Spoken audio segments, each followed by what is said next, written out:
ఒక ఊరిలో లీనా అనే అందమైన అమ్మాయి ఉండేది. ఆ అమ్మాయి ఎంతో ఆనందంగా తన జీవితాన్ని గడుపుతూ ఉండేది. ఒకరోజు లీనా అనే అమ్మాయికి మాయా విత్తనం ఒకటి కనిపిస్తుంది. ఆ మాయా విత్తనాన్ని తన చేతిలోకి తీసుకొని అది ఏమిటా అని ఆలోచిస్తూ, ఇది ఒక తినే వస్తువా ఏంటి అని దాన్ని తినేస్తుంది. ఆ మాయా విత్తనాన్ని లీనా తిన్న వెంటనే లీనా వేరొక ప్రపంచంలోకి వెళ్ళిపోతుంది.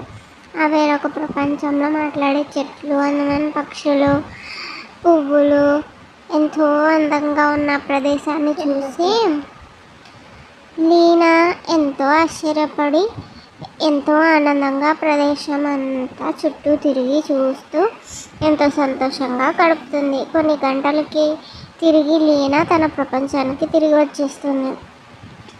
తిరిగి తన ఇంటికి వెళ్ళిన తర్వాత లీనా కూర్చొని తన రూమ్లో దిగాలుగా మాయా ప్రపంచం గుర్తొస్తుంది.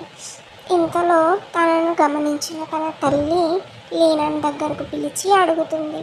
అప్పుడు లీనా తన తల్లికి జరిగిన విషయం అంతా చెబుతుంది. అప్పుడు లీనా వాళ్ళ తల్లి ఇలా అంటుంది, ఆ మాయా విత్తనం తిన్నప్పుడు మాత్రమే మనం ఆ ప్రపంచంలోకి వెళ్తాము, లేదంటే మనం తిరిగి ఆ ప్రపంచాన్ని చూడలేము అని లీనాకి తన తల్లి విషయాన్ని వివరించి చెప్తుంది.